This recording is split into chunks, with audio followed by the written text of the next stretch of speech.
खुद का खुद के पास नहीं आएगा तो पड़ोसी के अच्छे चेक करो।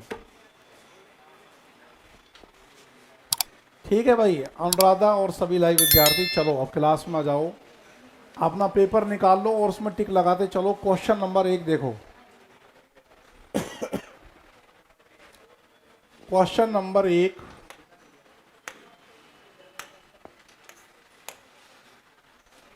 ये आपका आज पहला टेस्ट लिया है। क्वेश्चन नंबर 1 अच्छे से चेक करना है, सही है तो उसको सही करना है, गलत है, जैसे मान लीजिए किसी का पहला क्वेश्चन गलत है तो उसको यहीं गलत कर देना, ऐसे गलत, और सही है तो ऐसे टिक लगा दो, और गलत है तो उसको ऐसे क्रॉस कर दो बस। क्वेश्चन नंबर 1 देखो, सब चेक करो, एक एक देखो, खुद की तो नहीं है और दूसरे की चेक करो तो आपका कोई और चेक कर रहा होगा।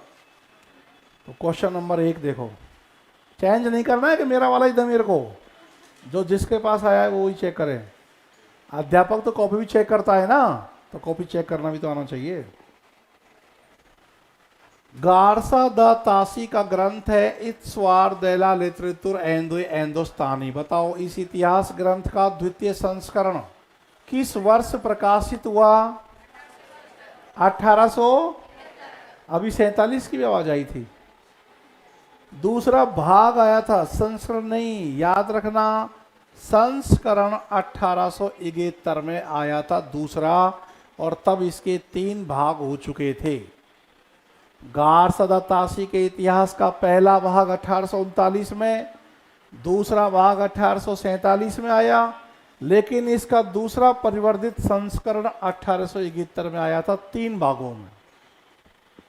मुझे पता है कि बहुत सारे बच्चे यहाँ लपेटे में आ सकते थे। 1847 इसका सही उत्तर है 3। क्या बोनी खराब हो गई क्या? तो एक में सही उत्तर कर लो 3। देखो नीतू और ये सब बच्चे बिल्कुल सही जवाब दे रहे हैं, लाइव वाले, अनुराधा बिल्कुल 1871 है ना।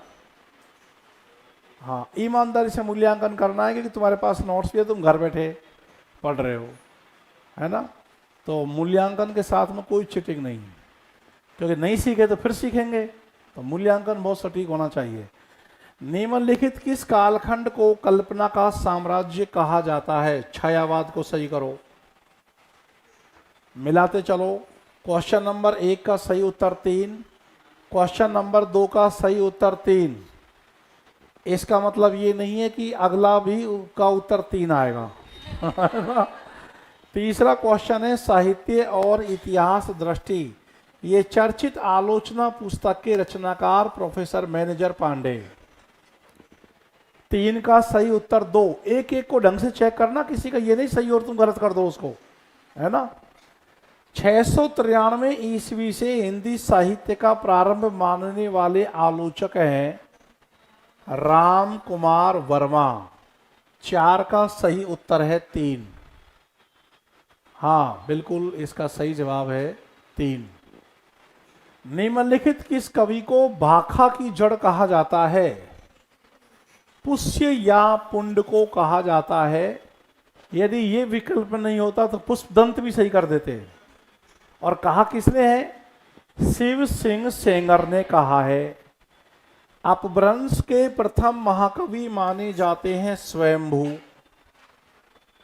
क्योंकि पहले महाकवि, पहला कवि तो सरेपा हो जाएगा, लेकिन पहला महाकवि तो स्वयंभू ही है, और पहला महान कवि भी स्वयंभू है। 6 का सही उत्तर 2।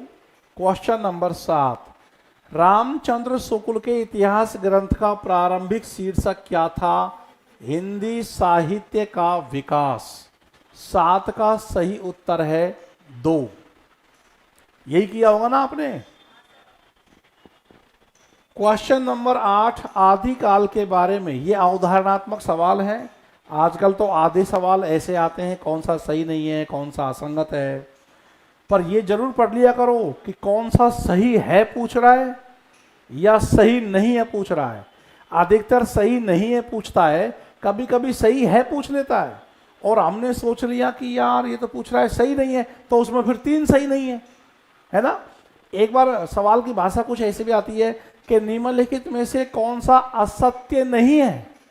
अब उसकी रीजनिंग फैलाओ। पहले तो वो पूछ रहा है असत्य नहीं है यानी सत्य है, तो वो सत्य पूछ रहा है। आदिकाल के बारे में कौन सा कथन असंगत होगा। इस काल में अपभ्रंश का विकास हुआ और पुरानी हिंदी का उदय हुआ, ये तो सही है। इस काल में सिद्ध और नाथों की साहित्य परंपरा का विकास हुआ।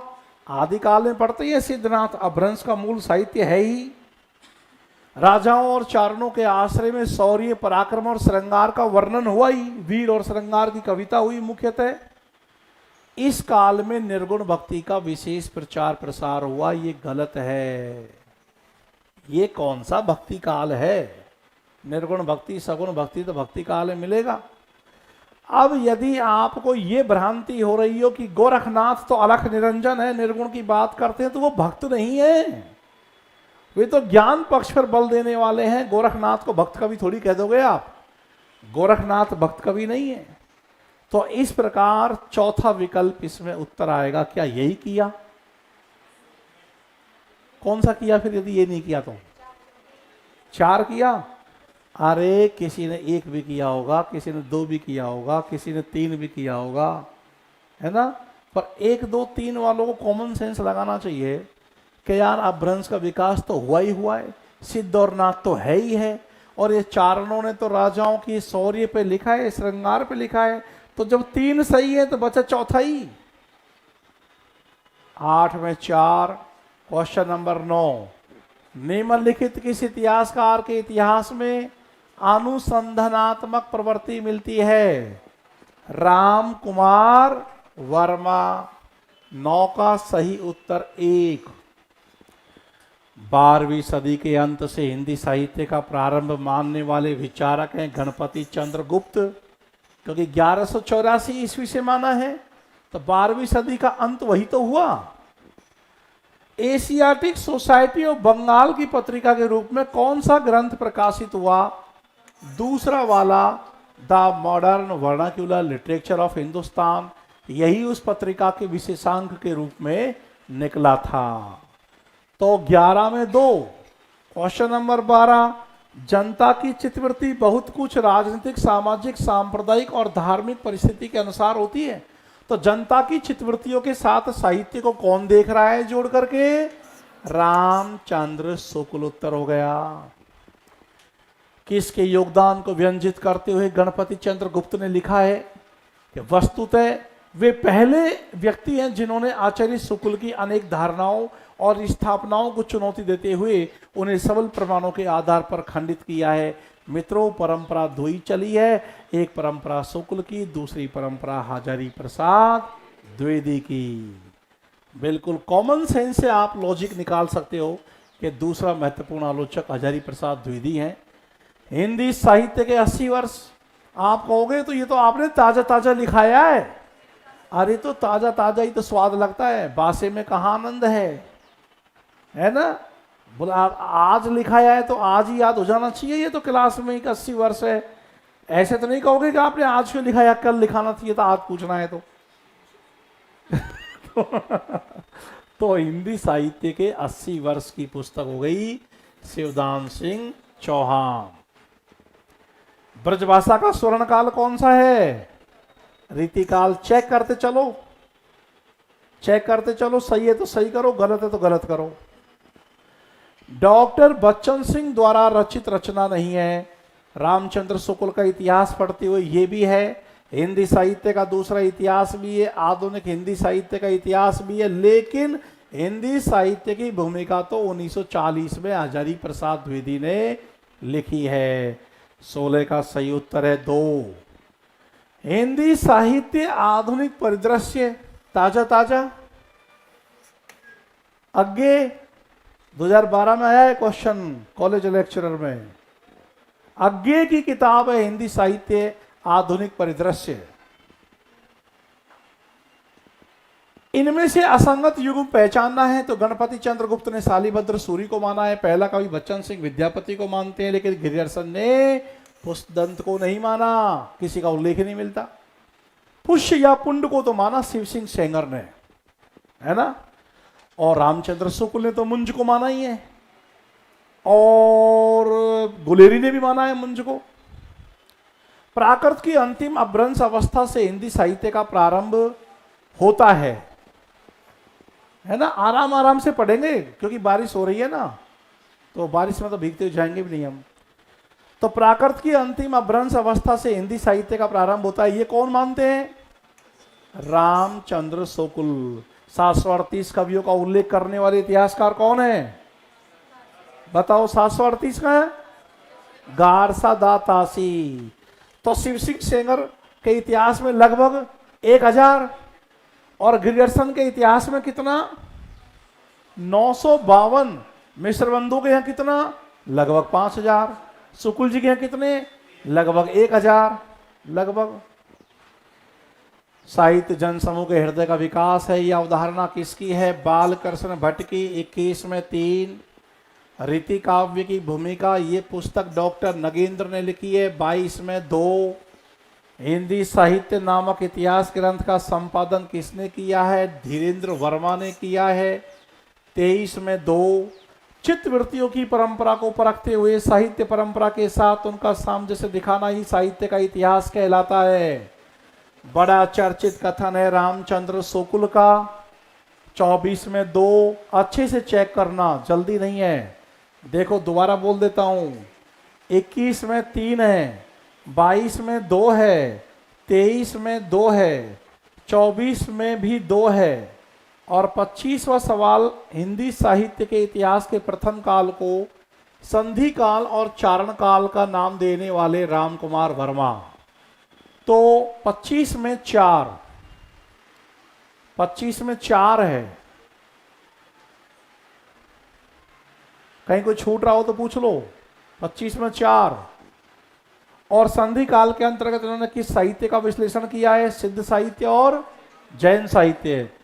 आदिकाल में सर्वाधिक गद्य किस धारा में मिलता है? नाथ साहित्य में मिलता है। 26 में 2। 26 में 2। Question number 27। मिश्र बंधु विनोद कितने भागों में प्रकाशित हुआ? 4 भागों में। तो ये कौन सा विकल्प सही हो जाएगा? तो विकल्प नंबर 3 सही है। तो 27 का सही उत्तर है 3। और 28 रीति मुक्त खंड के संपादक हैं भगीरथ मिश्र हैं। 28 का सही उत्तर है 3। चेक करते चलो। 27 में 3 है, 28 में भी 3 है। 29 आधुनिक हिंदी कविता के किस कालखंड को बैठे ठाले का धंधा कहा जाता है? प्रयोगवाद को कहा जाता है। नंदुलारे वाजपेयी ने कहा है, जिक्र किया था हम लोगों ने। 29 का सही उत्तर है 3। क्वेश्चन नंबर 30 भारतेंदु काल को नवजागरण काल की संज्ञा देने वाले रामविलास शर्मा हैं। 30 में 3। 31 स्वयंभू हिंदी का पहला महान कवि है राहुल सांकृत्यायन का कथन है हिंदी काव्यधारा में। तो 31 में 2। क्वेश्चन नंबर 32 प्रगतिवादी कविता का समय माना जाता है 1938 से 1943 ईस्वी। 32 का सही उत्तर है 2 है। सही है। बौद्धिक व्यक्तिवाद का युग कौन सा माना जाता है? यह है प्रयोगवाद। 33 का सही उत्तर है 3। क्वेश्चन नंबर 34 किस इतिहास ग्रंथ का अनुवाद किशोरी लाल गुप्त ने किया है? The modern vernacular literature of Hindustan. तीसरा। 34 में 3 है। 35 हिंदी साहित्य के प्रारंभ की चर्चा करने वाला पहला इतिहासकार है शिव सिंह सेंगर। 713 ईस्वी से हिंदी साहित्य का प्रारंभ होता है, ये पहली बार इन्होंने कहा और पुष्यपुंड को हिंदी का पहला कवि माना है। 35 में 2। क्वेश्चन नंबर 36 में असंगत युग्म पहचानना है, बाकी सभी संगत है, लेकिन रामविलास शर्मा की भाषा और संवेदना नहीं है, भाषा और समाज है। भाषा और संवेदना तो राम स्वरूप चतुर्वेदी की है। बाकी नलिन विलोचन शर्मा का साहित्य का इतिहास दर्शन, राम स्वरूप चतुर्वेदी का हिंदी नवलेखन, विश्वनाथ त्रिपाठी का हिंदी का सरल इतिहास, ये तो सुमेलित है। 36 में 2 और मिश्र बंधुओं में शामिल नहीं है कृष्ण बिहारी मिश्र, तो इसमें उत्तर हो गया 4। 37 में 4। 38 काशी नागरी प्रचारणी सभा काशी का स्थापना वर्ष 16 जुलाई 1893 ईस्वी। दूसरा 38 में 2। क्वेश्चन नंबर 39, खड़ी बोली को नीरस और कर्णकटु मानने वाले आलोचक हैं पदम सिंह शर्मा, जिन्होंने बिहारी सतसई की भूमिका लिखी है और बिहारी इनके प्रिय कवि हैं और इन्होंने बिहारी सतसई को शक्कर की रोटी कही है और तुलनात्मक आलोचना के प्रवर्तक है पदम सिंह शर्मा। 39 में 3 और ये लास्ट क्वेश्चन नंबर 40 है। निम्नलिखित में से असंगत कथन पहचानिए। शिव सिंह सेंगर ने कालानुक्रमी पद्धति में लगभग 1000 हिंदी कवियों का उल्लेख किया है। तो बाद का तो आपको सही लग रहा है, लेकिन ये कालानुक्रमी पद्धति कैसे आ गया है? हाँ, तो लगता है ऐसा है फ्लो में सही जा रहा है, पर ये सही नहीं जा रहा, यही गलत हो गया। बाकी पढ़ोगे आप तो मिश्र बंधु विनोद के प्रथम 3 भाग 1913 में प्रकाशित हुए, तो सही है। रामचंद्र शुक्ल ने विधेयवादी पद्धति में इतिहास ग्रंथ लिखा है और कविता कौमुदी के 8 भाग प्रकाशित हो चुके हैं।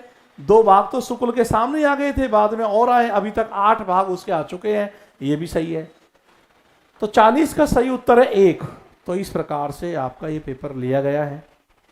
अब आपने जो चेक किया है उसको 2-2 बार अच्छे से गिन दो, अच्छे से गिन दो। गलत की संख्या नहीं गिननी है आपको केवल सही की संख्या गिननी है। और जहां छात्र की कॉपी का पहला पेज है सबसे ऊपर वहीं लिख दो। किसी के 40 सही है तो 40 लिख दो, 30 सही है 30 लिख दो, 35 सही है 35 लिख दो।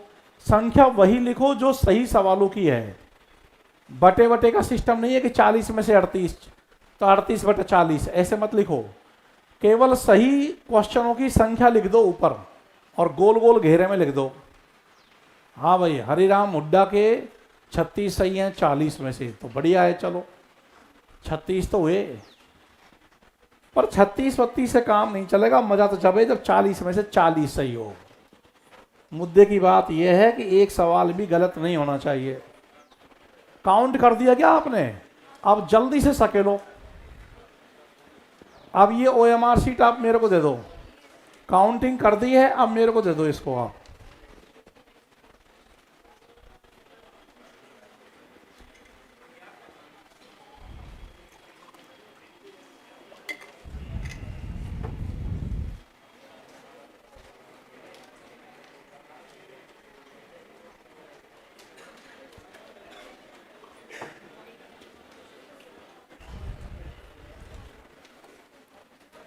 अच्छे से, किसी का एक भी सवाल कम या ज्यादा मत करना। जो है सही उसकी संख्या ऊपर लिख दो और मेरे पास लेके आओ। ला भाई, पकड़ाओ मेरे को, हरि सिंह इनको लाओ। कलेक्ट करते रहो, मेरे को दे दो, लाओ। अब देखो, मैं आपके नंबर सार्वजनिक कर रहा हूं,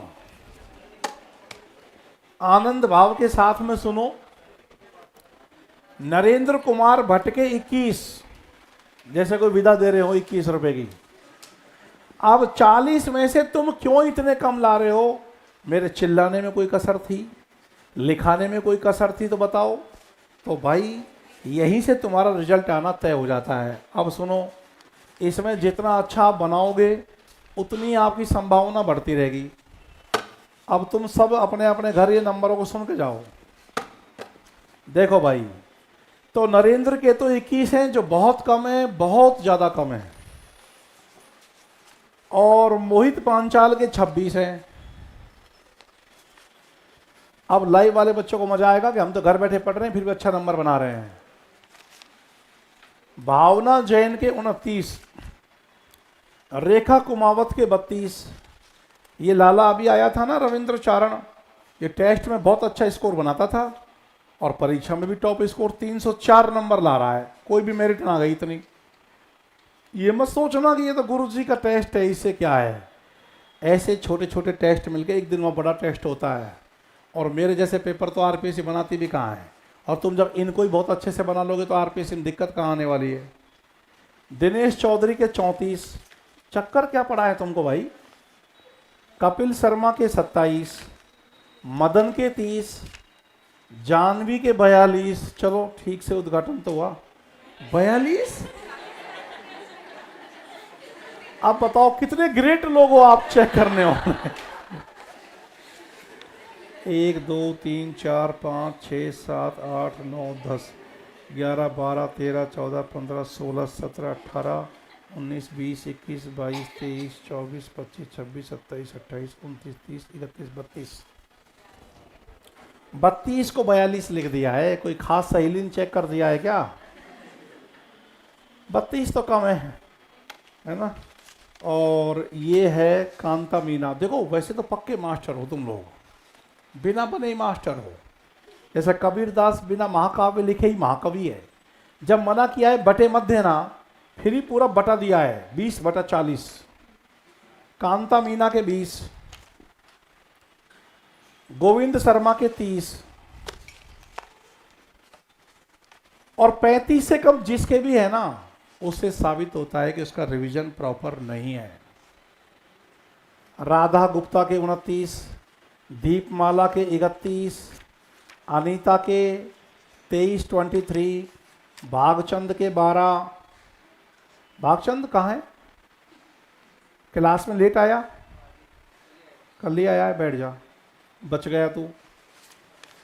अर्चना मीना के 17 खतरा। कविता गुर्जर के 28। एमबीसी की तरह से मत पढ़ो, ये भाई आरक्षण के हिसाब से टेस्ट दोगे क्या? और दीप्ति रत्नू के 32।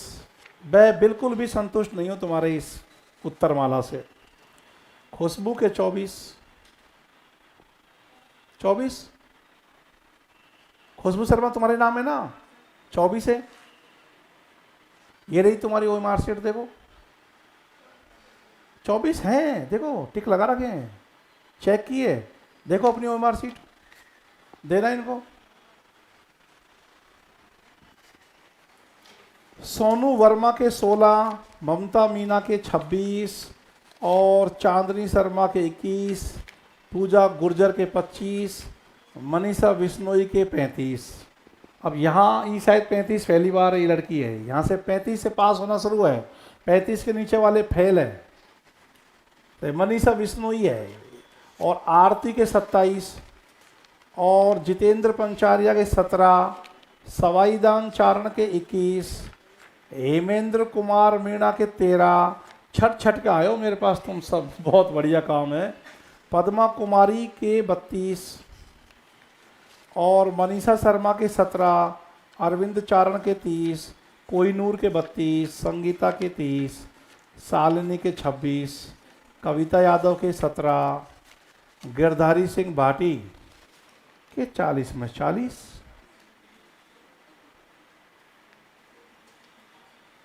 कौन है गिरधारी? तेरा तो सिलेक्शन है, तो मस्त होकर नहीं घर बोल दे कि मैं पढ़ रहा हूँ गुरुजी के पास और मेरी लग रही है नौकरी। अंजलि मीना के 20, संजू चौधरी के 36। ये कौन है संजू चौधरी? और वो 35 नाम बोला है जिस लड़की का, वो कौन है? अच्छा, लक्ष्य लालस के 31 सही हैं। हिमांशु शर्मा के 36 हैं। कहाँ है हिमांशु शर्मा? ठीक है। जसोदा जाखड़ के 38 हैं। 2 क्वेश्चन गलत हैं क्या? चेक कैसे कर रहे हो तुम लोग? किस हिसाब से अगली बार से जो चेक करे ना वो अपना नाम भी लिख देनी चाहिए। इसमें गलत तो एक ही कर रखा है। और जसोदा जाखड़ कौन है तुम में से? तुम्हारे कितने गलत हैं? 2 गलत हैं। तुम्हारे 38 हैं। सही है बच्चा, फिर भी अच्छा पढ़ रहे हो। और अब देख लो तुम में से ही कुछ बच्चों का अच्छा नंबर है, कुछ के कम आ रहे हैं, तो खुद ही देख लो आप लोग। और इसके बाद में कविता के 31 हैं और कानाराम सिंह के 31 सही हैं।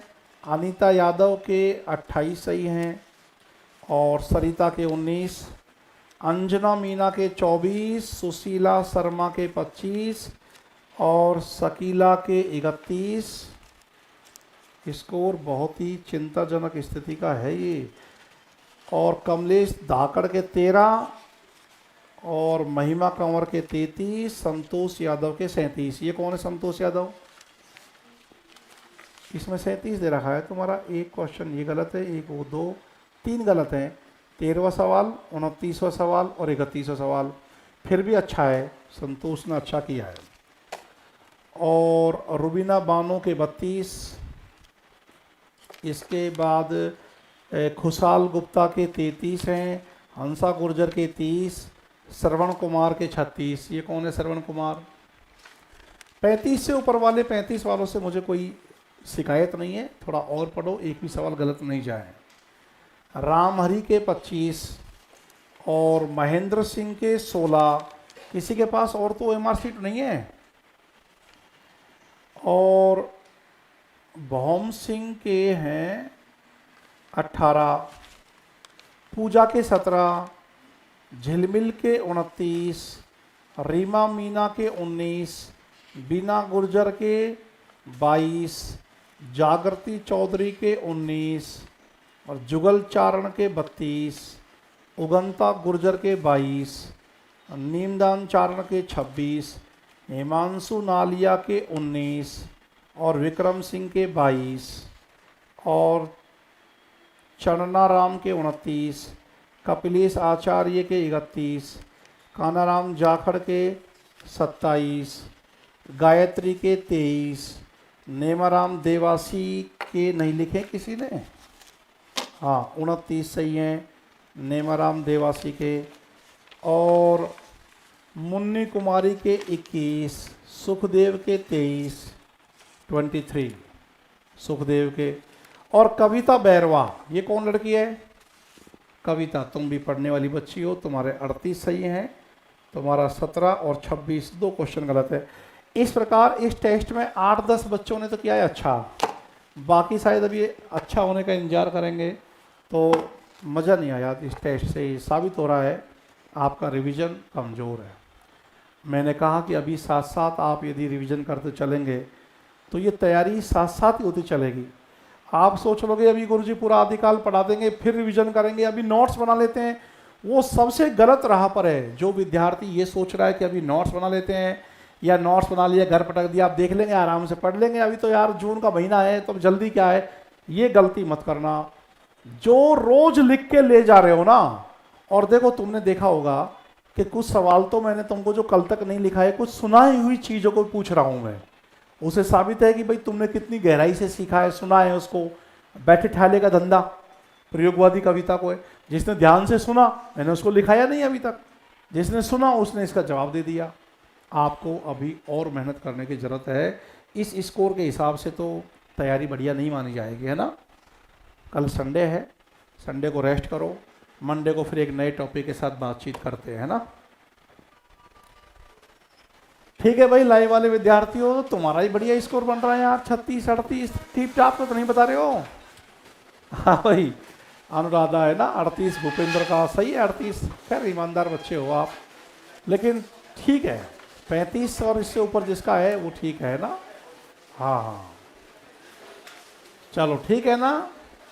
आंसर शीट मिलेगी, अब आंसर शीट क्या करना है, इसका हल तो करा ही दिया आप लोग, फिर भी आपको लगता है कि इसकी कोई आंसर शीट डाल देते हैं, डलवा देंगे उसको, है ना। इसकी आंसर शीट डलवा देंगे, वहीं जहाँ पेपर डाला है वहीं इसके आंसर शीट डाल देंगे, ऐसा लगेगा तो, है ना। अवधेश के 37, हाँ बढ़िया है, 37 सही है ना। हाँ बिल्कुल नीरज, डाउनलोड कर सकते हो, डाउनलोड का ऑप्शन है बच्चा उसमें, नहीं तो इन पेपरों को बाहर कैसे निकालोगे आप बताओ, ऐसे तो निकालोगे, है ना। बहुत सारे टेस्ट होंगे तुम्हारे, तो हर सप्ताह में टेस्ट होगा, तो डाउनलोड करा के बाहर प्रिंट आउट निकालोगे। हाँ 35 ठीक है अनुराधा, ये मान लो बस ठीक ही है, लेकिन आप सोचोगे आपके 5 सवाल भी क्यों गलत गए, गलत तो कुछ जाना ही नहीं चाहिए ना। चलो ठीक है, तो मेरा टाइम हो गया, विश्वविद्यालय निकलना है, तो मिलते हैं फिर। कल संडे की छुट्टी है आपकी, और मंडे को मिलते हैं 7 बजे, है ना। चलो सभी को पुनः सुप्रभात।